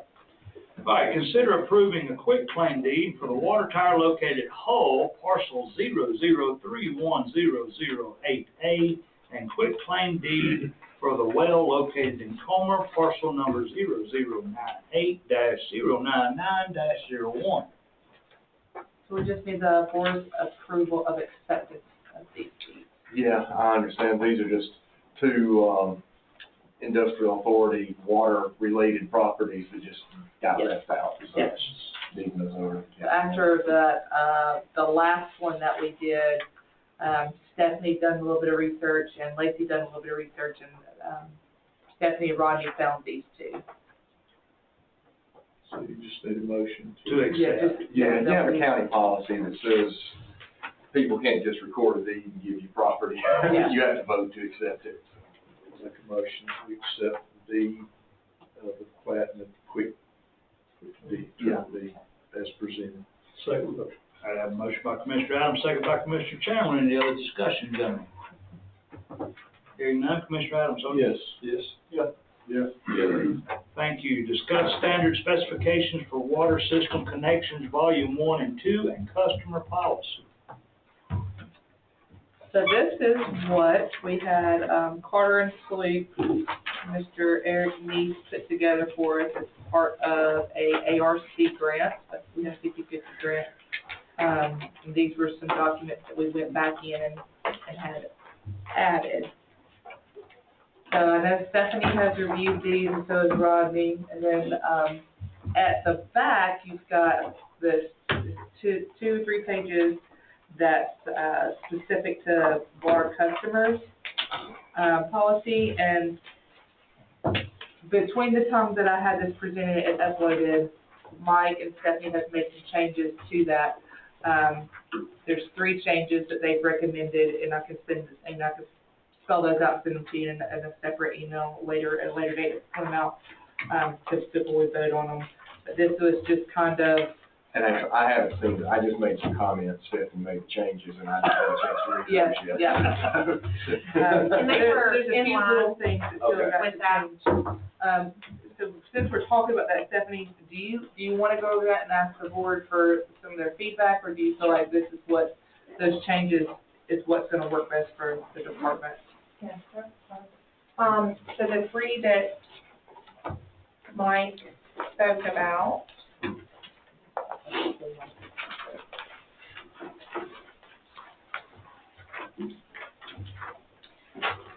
One of them is a landlord-tenant responsibility. So the way that we have it, right now, we, What section? I'm sorry, the very last 2 sheets. If you take this clip, I'm sorry, y'all just stapled separately, I put all mine together. Well, I printed mine out earlier and made notes, so I It's not in this. It's a separate document, yes, that right there. It's a totally separate, yes, document.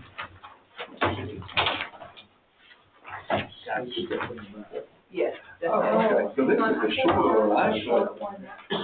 Yeah, I reviewed the long one, Stephanie sent. Yeah, so Carter and Sloop sent us this one, and I said, this is, I need to make it in this. And so then they sent me one that's like 6 pages long. Right. Okay.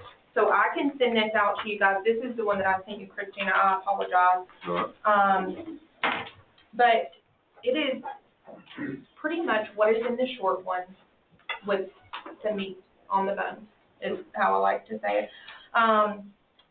There's a few things in there that I think the board would probably like to have discussion on. One of those being the landlord-tenant responsibility. Right now, we don't have anything that says the landlord or the tenant, whoever. We just say the customer that has the water in their name, which is oftentimes the tenant is responsible for the water, but whenever they leave and don't pay their rent and don't pay our water bill and, you know, everything else, we're left to eat those charges. We don't have a way to collect on that. So this statement just says the department is not a party or is not a party to any lease or rental agreement between property owner and tenant shall not mediate disputes regarding payment obligations between such parties. Non-payment of charges due to disputes between property owners and tenants does not relieve the property owner of responsibility for charges incurred. So, essentially saying, if you move out and leave us with the bill, I'm gonna need the landowner to pay that before your next tenant pays our house water. So, and if I can add to that, also Sure. at the top of page, very first line, top of page 2, it says that all accounts have to be in the name of the property owner and the tenant. And that's what I was commenting on is. Okay, not this specific section, okay. Well, it affects, that's why I didn't cite it to a specific section. It's about 4 sections in here. It affects, I mean, it's consistent, I think, the way it's written now, that everything has to be in the property owner's name. My comment was just, I think you're probably gonna get some pushback. I mean, that's fine. I mean, Clark County does it that way for a big apartment complexes. They just charge you back in the rent in various formulas. But single family residential is mostly what you have here. I think your landlords are probably used to having tenants set up their own utilities. And we could, you know, there's a way we could make the landlord, the owner, ultimately responsible for it if the tenant doesn't pay. But again, that would require changing about 4 different sections. Yeah, and I mean, I think that we could manage that within our office, and, you know, if the tenant still wants to have the water in their name, and if the landlord wants to have that agreement with them, that's, you know, their prerogative on that, but in our system and in our database, we can have the landowners in there, and whenever we have these balances that are left unpaid, we know who to contact. That would be the process to go through, but beginning with a policy is how we would need to start that, to make sure that we're collecting what we need to collect. So are you gonna get a contract originally signed by the landowner, the land property owner, stating that they will back that each time a tenant changes? I mean, do we have to have that signed? You gotta have something to hold them accountable. Well, yeah, so this policy, I mean, that's another, I'm sorry to interrupt you, Kenny, but, so, I noticed this was stated as a policy, it's actually your customer agreement, so your customer's gonna have to sign something, either this whole thing or something shorter that just says, Right. I agree to the terms and conditions at this link or whatever, you know, it's gonna have to be incorporated. But the way it's set up now, Todd, it actually says the account, the water account, is in the landlord's name. Which again, is not illegal, but, you know, I just anticipate some pushback. And this was a recommendation from Carter and Sloop. They are seeing a trend towards water departments doing this because of uncollected. We did this in Danielsville. We put it on the landowner because he had to be ultimately responsible before he rented it back out. That debt had to be cleared, or we wouldn't turn the meter back on. That's right. And that was between him and the tenant for collections instead of us in collections. And that's what I was saying is a little different. That's making the landlord basically the backup guarantor rather than the primary account. He's co-signer. Right. This is making the landlord the primary account holder. Ah, gotcha. And that's fine, and I think changing that wording would be fine. I mean, that's up to y'all. Yeah. I won't try to change 4 or 5 different places until y'all make a decision on which way you want to go. Well, I'd like for the board to be able to take a look at this and come back with some feedback, and what kind of time frame, because obviously it's a lot to read through. Yeah. And to make notes on and to red line up. If we could, do you have that in a PDF? Where they can go in? How did you send that to me, Stephanie? And that way they can go in and put. Yeah, this is like a Word document, but I think your big packet is a PDF, I believe. I'm just trying to get it to where if you email it to the board, then they can go in and make comments, Yeah, I make would like that. changes accordingly, or recommendations for changes. It's already full of Yeah. red lines and blue lines. Yeah, well, we may need to take some out, then, but we want to simplify. Yeah. And I wanted to note too, Dennis, I think that you had some questions about backflow testing that you had sent over. So we did add that in here, that all commercial customers are responsible for that. And then we would also collect the data on that. So that was something that was added in as well. Then what, because y'all are our county water department is the authority having jurisdiction. What we see in other locations is prior to the activation of a meter, being able to go online for service, there has to be a backflow preventer installed. Right. And then the serial number, the size, the model, and I can send you a copy of the backflow test report that we use in probably 30 counties. Mm-hmm. And then once a year, they're given, sent out a letter saying, you've got to have your backflow device tested, and then the GWWA maintains a list of backflow testers that are legitimate backflow testers and not somebody that drives by with the information that you put on the letter and fills out the form and sends it in. I think it's prudent to do that. All right. One step further, when I was reading it, and I may have missed it, and I'm pointing out to me, and I'll agree if it's there. but actually is the backflow prevention, the teeth, I don't think the teeth is in here. We can say that, you know, somewhere it talks about like for residential services that y'all are gonna put the backflow preventer in, and then we have some references to some details and comments about it. But I don't know, I did not see the requirement or the teeth of the requirement for the VFP. It talks about like some different styles and those kind of things, but I did not, again, and I may have missed it. And I think it's in the one that has the edit in it. Okay. Because it reads, all customers are furnished a backflow prevention device by the department. Commercial and industrial customers must maintain approved backflow prevention device located downstream of the customer shut-off valve. See minimum development standards for details. So it references back to our standards. Residential meters. And then residential, we But you got commercial, you have other types that we don't need to be providing. They need to be part of the design engineering team that put something On in. the commercial side. Yeah. So you don't want to provide commercial and industrial? No. No, Some of those- if that belongs to the. When we pass the not meter, purveyor. that, as soon as the. But it would be inside of the bulb. That's where our question It's is. two different, you have a short piece of pipe in between it. Correct. Yeah. Yep. So, if it's in the new or if it's in the updated stuff, you know, I can go back and look at that if that's provided. And if there's updated stuff, won't require to go through my page turn. Something else, and of course, it doesn't have a huge impact on us right now, but if Dogsboro does evolve like I believe it's going to, I didn't see anything, and here again, I'll use Athens, Clark County as a reference point on this, for development of apartments, condos, townhouses. They're requiring each one to be metered now. Not a master meter for the site.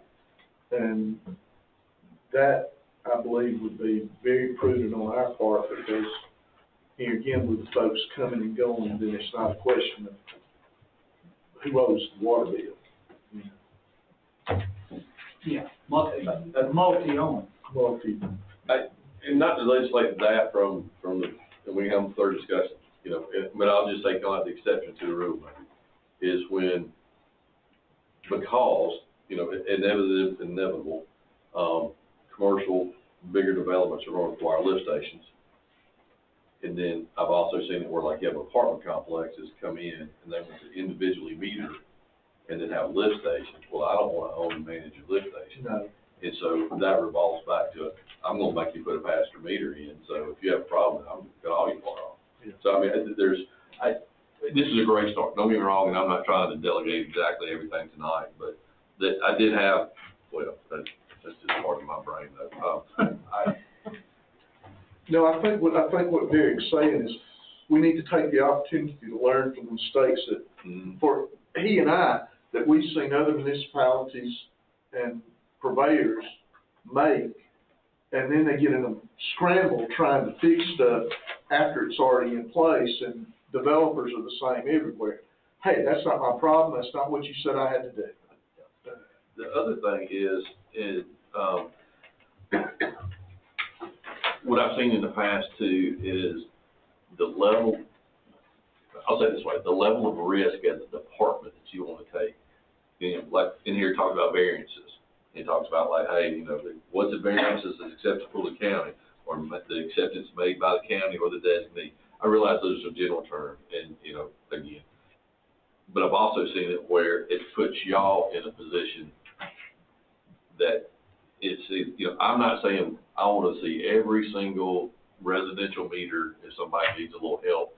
I'm not getting into that. But let's say we're getting into large stuff, things that have maybe industrial type situations that bring bigger risk. If there's a backflow or a site, there's other components in it. Somewhere we need to kind of, I'll say, agree and give y'all the protection to come back and say, hey, by policy, this is a board decision. We got to take this up. I don't know exactly where that line may be or not, but I've seen some decisions made in the past by, you know, well-deserving staff thought they were doing the right thing, and it turned out to be a problem. And then I've also seen it as we don't really pull down with 22 variances every month. So again, I think it's a great start. I think we need to doodle on it and get some of those ideas maybe feathered out. We can always make amendments to it later. Sure. But starting y'all out in the best light possible, I think is definitely the way to go. Well, I appreciate it, and I appreciate the foresight into what is coming down the road in the Dogsboro area, because I think if we aren't careful with this, we could put ourselves in a bind later down the road. Could I ask a question here relative to this conversation? One of my other comments was about new construction versus existing. So there's, as I understand it here, there's 3 pieces of equipment required on the customer side of the meter. That's a cutoff valve, a backflow prevention device, and a pressure reducing valve. So the the backflow is ours for residential, because we've discovered that we're not going to do that for commercial or industrial. So residential, that would be department owned. We install that and provide that. But that's on the customer side of the meter, right? No. Or is it on the, it's on our side? It's on my side. Okay, so the 2 on the customer side are the Would be pressure. the PRV and the shuttle. Okay, and so my question there was, is that going to be just for new construction, or are you going to require retrofit for existing? And I'm not talking about new customers, but new construction. I think Sure. is what we're talking about. So the way that I worded this in here is that it would be required, and this was in the edit, so I apologize. It would be required for new construction and recommended, but not required for existing. So we recommend that because if you have a leak, we say customers do not go inside of our meter box. But if you have a leak and 2 o'clock in the morning, we want you to be able to shut that off. So it's Yeah, recommended. maybe a little tweak on the wording, because Sure. it refers to new and established customers versus construction, I think. But then you know more about this. What we have found that most municipalities now, or purveyors, whatever we want to call them, us, the county, what they require is you to bring it up to what the current code is if there's a change in ownership or use. An example would be, if you've got a convenience store, you're gonna have a double check on it, okay? If you go in there and put a dock in the box, or a lab, or a plasma collection center in there, you've got to increase the level of protection for the purveyor, so you've got to have an RPC backflow preventer. But it goes to if there's a change in use or ownership. Okay. Does that make sense? Yeah, I think that would be great to add in there, that's when this would be mandatory for existing. These are some of the edits and comments I was referring to. So I want to skip number 11 and go to 12 while you're standing there, Okay. and then I'll drop back to 11. Water updates. Do you have your sheet? I do not have my sheet. You can have mine. I can have yours. Well, I just figured while you was there, you'd do a better job. So one thing that I'll add that was not on y'all's sheet is that our serve line, insurance policy, if you want to call it, does begin on May 1st. So I think we discussed that many years ago now, but May 1st is the start date. Everything is running pretty consistently as far as our purchased and produced. We do have, several months now, we have the 3 wells online at James Holcomb. Those are still producing wells.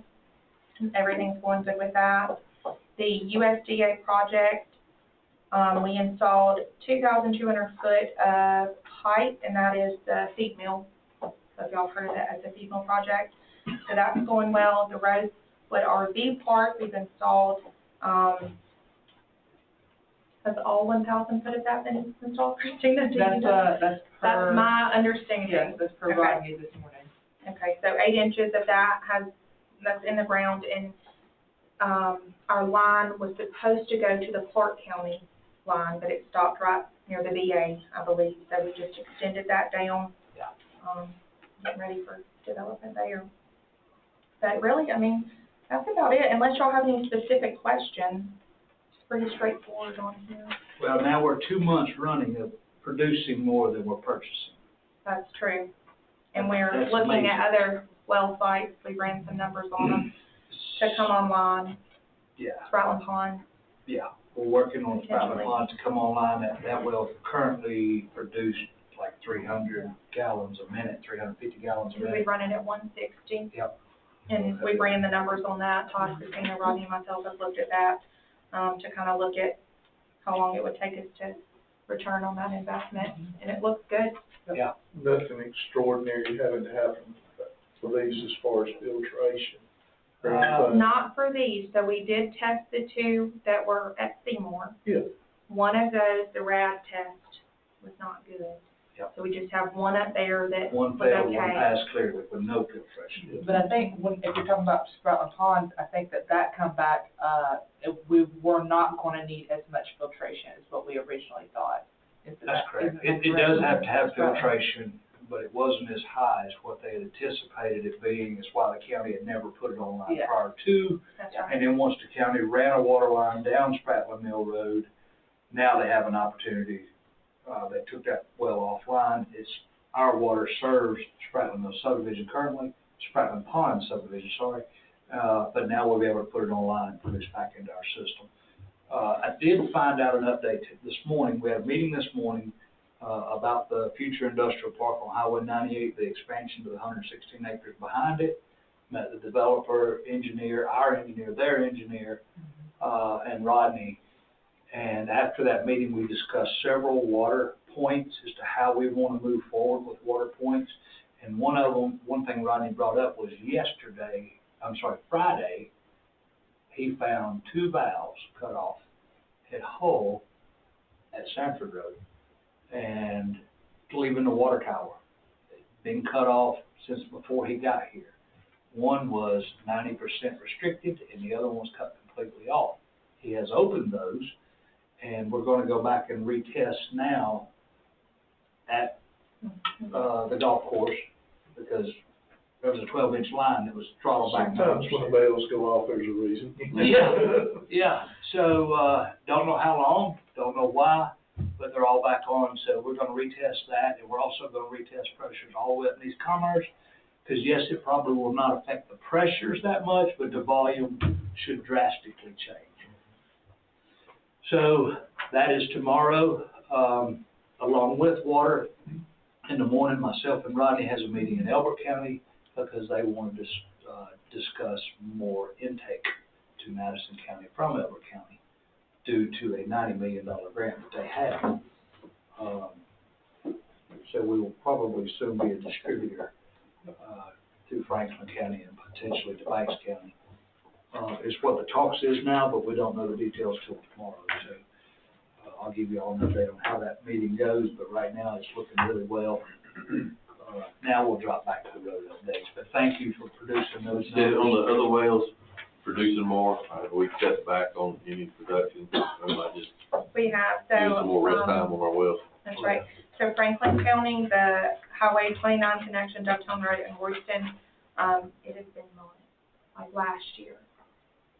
Probably halfway through last year since we purchased from them. So that's been a drastic increase. We did increase from Elberton this past month with 13 million, but a lot of that plays into when GRP is online. They're 20 million a month user. So, whenever they're online, we do have some peak time. But we're definitely moving toward self-sufficient and supplying others. So that's good. I think if we can get Spratling Pond online from the numbers that we ran, that would take care of everything that we purchased from Commerce. Just to kind of put it into perspective, if you look at your Commerce numbers, that would take care of everything that we purchased from them, and then we would be able to sell an additional 4 million a month on average. So. But we have throttled back, James Holcomb will some, and it's just basically a little. And Rogers Mill, that well was offline for several weeks whenever, GRP was down, just to let it rest because we were able to. So it's been a while since. we've I'm been extremely that proud of system. that water department. I mean, everything that we've done, man, has just went flawless. And we've had a couple hiccups, but they were all minor hiccups. I did hate to lose the one well at Seymour's, so now that the second well, we will contemplate on whether it's really worth going through the pump and everything there. We probably are gonna start looking about, a potential pricing of tank for there. we need to get to the point of being at a level of Franklin County, because we're 980, Franklin County is 1,010, and that sits currently on an 880 hill. So we're gonna look at some different scenarios there. Stephanie, at one time, the county was issuing a water availability letter to developers.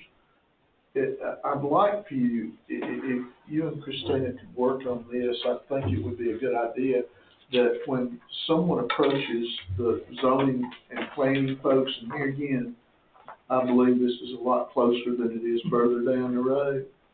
When they approach zoning and planning about wanting to do a development, regardless of the size, and I fall back on Athens, Clark County again, when they go before their P&Z, they've got to put in how many gallons per day they estimate they're going to use. And rather than us just issue a blanket, we got water, we need to be taking that and putting it into some kind of matrix where, what I discussed with Todd about some issues out there, is where we can recognize the tipping point before we get to it and realize what are we going to do now. There's a difference between having water available and having enough water available. Well, there's always been, and I'll tell you something we did do about a year ago when we took the water department over, and Mike knows this. Somewhere the definition of accessibility and availability was misconstrued. Yeah. Well, I've tried, before the county took it over, I tried at least a couple of times, and I'm not sure if it ever took or not, to give them a real water availability letter with a time limit, with all of, gallons, estimate and all of that, number of bedrooms, you have to provide your plans.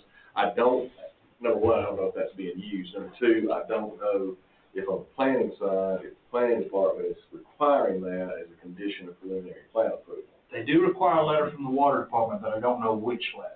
So what you're talking about, I've never seen one, so it was before my time that it was provided, so it'd be great. I swung it against the wall a few times. Okay. Swing it one more time. Swing it one time to me. I'll catch it for you, Mike. Without having to reinvent the wheel, perhaps maybe one will just end up in an email from another municipality that we can model ours. Well, if you've got one. I used it from another water authority I represent, that I've worked on theirs a little bit, but it was already a lot closer than ours. But it's real. Yeah. I mean, Just because you got it now, I mean, you got it 10 years from now. The other thing, I'm not as smart on this as some of the other guys in the fire service right now. But as we continue to get more and more of these commercial sites and somewhat industrial, we got to think about too, not just accessible water for firefighting, but do we have actually what's adequate supply? Because even the chicken house fire, it seems like we had to get in touch with Orson to come over and get a hydrant just so we could be able to fight one the other day in the county. And so we have to make sure that we're that, and that comes into, planning and zoning and that same type scenario. I think I agree with Mr. Doster. I mean, when I'm saying it's real, I mean, you may or may not know, but, Oklahoma County was in a heap of trouble several years ago where they had wrote letters and people had kind of developers had purchased that, and then all of a sudden financing fell through, and then, here they came a year later and said, oh, I got this letter. And they thought because they had wrote a check. I noticed in here, we talk about like if the developer doesn't move forward with like 180 days and have 180 days worth of work or continuous work, basically all our promises are null and void. But, handing something like that, with the letter like Mike's talking about, is just a little more definitive than being buried in here. We've got the teeth that need to back it up. Right. But so it's a real thing, and I'll spare you my page turner. I got notes on my own. I'll look forward to getting the updated electronic copy, and I'll make notes for you. Thank you. Thank you. And I think on the water side right there, I sent out a hasty email the other day in a bad mood, and I commented about a chat GPD put together thing, and I regretted that after the fact because I didn't have all the paperwork. I'd seen a couple sheet letter. Wasn't privy to the big sheet. I wouldn't have made that statement, but, either way, hydraulic model stuff, we are still gonna make some changes to that after tomorrow's test and see what that does on that end of town. But moving on in the road department, road safety project for widening curb and gutter Old Elberton Road is underway. The road department has recently cleared the county right of way and is installing drainage pipes. Phase 1 has been completed.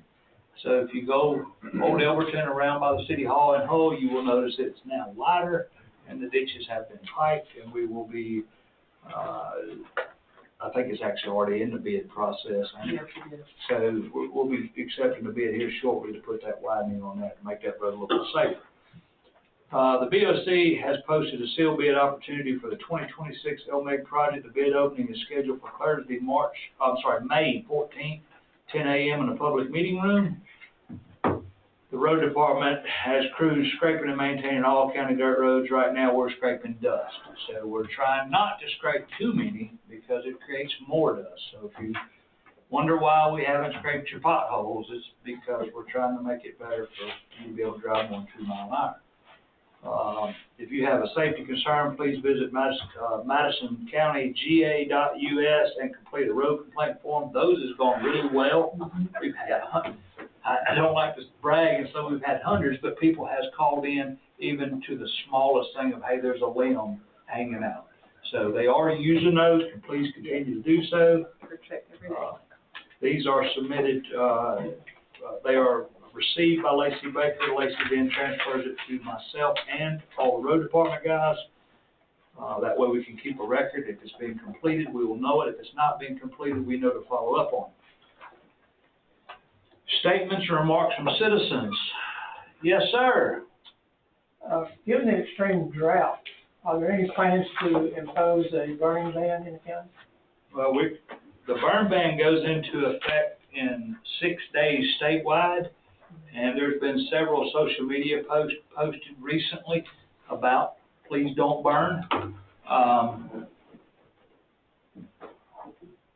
By the time I get it in the newspaper, it comes out Friday. May 1st is here, and it's a statewide ban.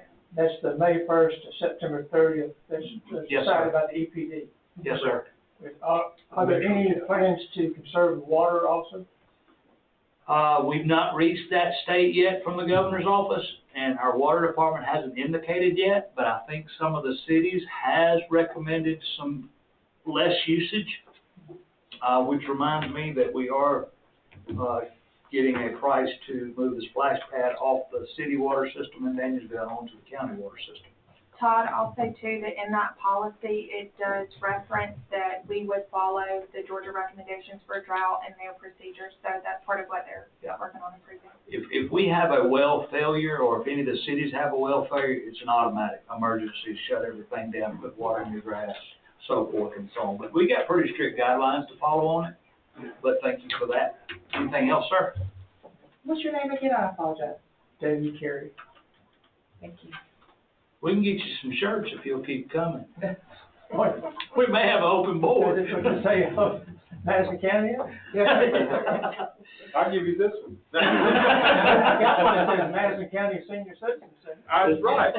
He was over at they were at the bingo the other night, supporting that.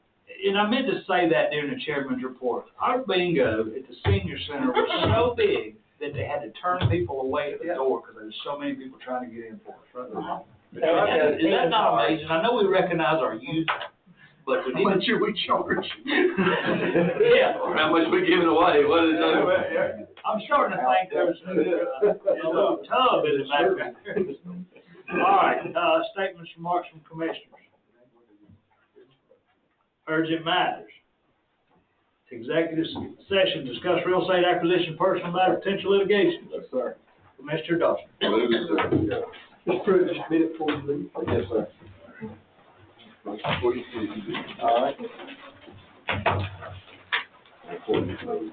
Yeah. I got some information probably coming. So, yeah. Called DOR, and they supposedly have to